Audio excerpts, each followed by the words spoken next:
malaki, mapula at nakakaakit ang itsura. Pero nung inamoy ito ng ilang tao ay parehong ganito ang kanilang mga reaksyon. The smell! Ito ang Rafflesia arnoldi, ang pinakamalaking bulaklak sa mundo. Ang amoy daw nito ay parang nabubulok na laman, kaya tinatawag rin itong corpse flower.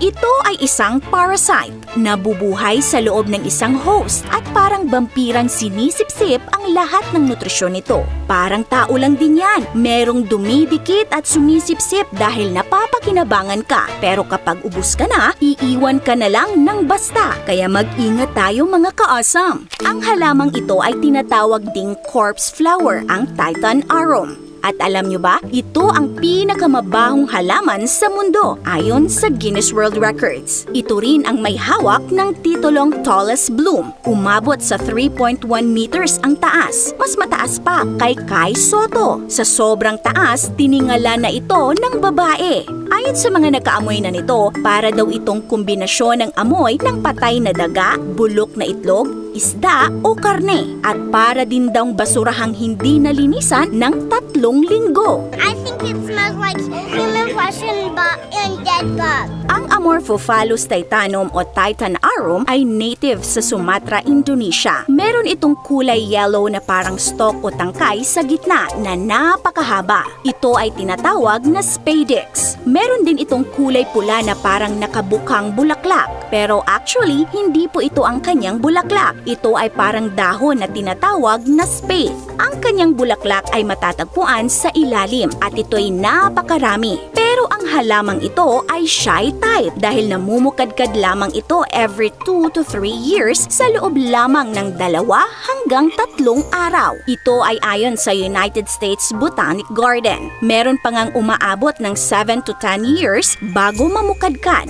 Tulad ng ibang flowering plants, ang Titan arum ay meron ding pollination, isang proseso ng pagpaparami. At syempre, para mangyari ito, nangangailangan ng pollinators tulad ng mga insekto na siyang magdadala ng pollen mula sa male part ng bulaklak patungo sa female part ng parehong bulaklak o ng ibang bulaklak. Namumukadkad ang Titan arum kapag ang mga bulaklak nito ay ready nang mapollinate at nagpapalabas ito ng napakabahong amoy. Kung ang ibang bulaklak ay nagpapalabas ng mabango at matamis na amoy para maka-attract ng mga pollinators tulad ng bubuyog o ibon, ang gusto namang i-attract ng Titan arum ay ang mga insektong nabubulok na laman ang paborito tulad ng carrion flies at beetles. Ang spathe ng Titan arum ay para talagang mapulang karne at ito ay thermogenic, meaning nakakapag-generate ito ng sariling init.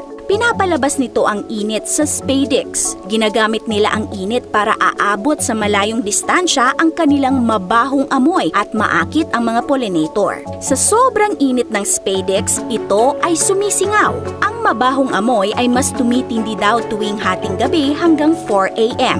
Matitrick ang mga pollinators sa mabahong amoy nito at aakalain nilang totoong nabubulok na laman ito kung saan pwede silang mangitlog at makakain. Kapag pumasok na ang insekto sa Titan arum ay maaaring meron silang dalang mga pollen mula sa ibang Titan arum. At kung papalarin ay malalagay nila ito sa mga female flower at magpuproduce ito ng prutas na naglalaman ng buto na siyang magiging bagong Titan arum. Ang Titan arum ay itinuturing na ngayon ng International Union for the Conservation of Nature bilang endangered. Kaya naman maraming botanical gardens ang nag-aalaga at nagpaparami ng Titan arum.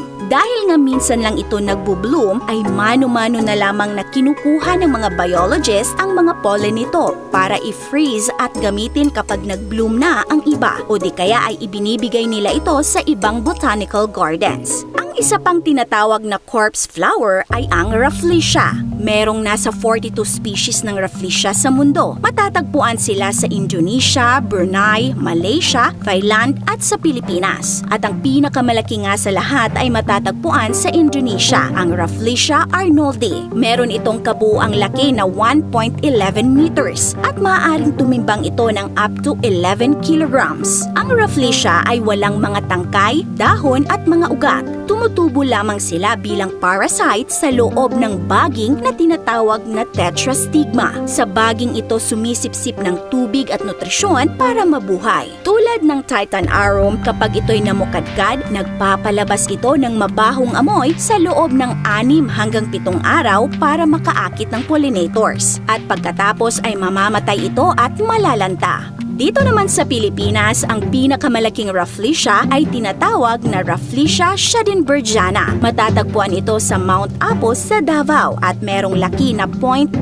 meters ang diameter. Ang Rafflesia schadenbergiana ngang ito ay natagpuan sa Lantapan, Bukidnon. Nasa 0.78 meters ang diameter. Ito siya, para makita nyo kung gaano siya kalaki. Ito yung mukha ko.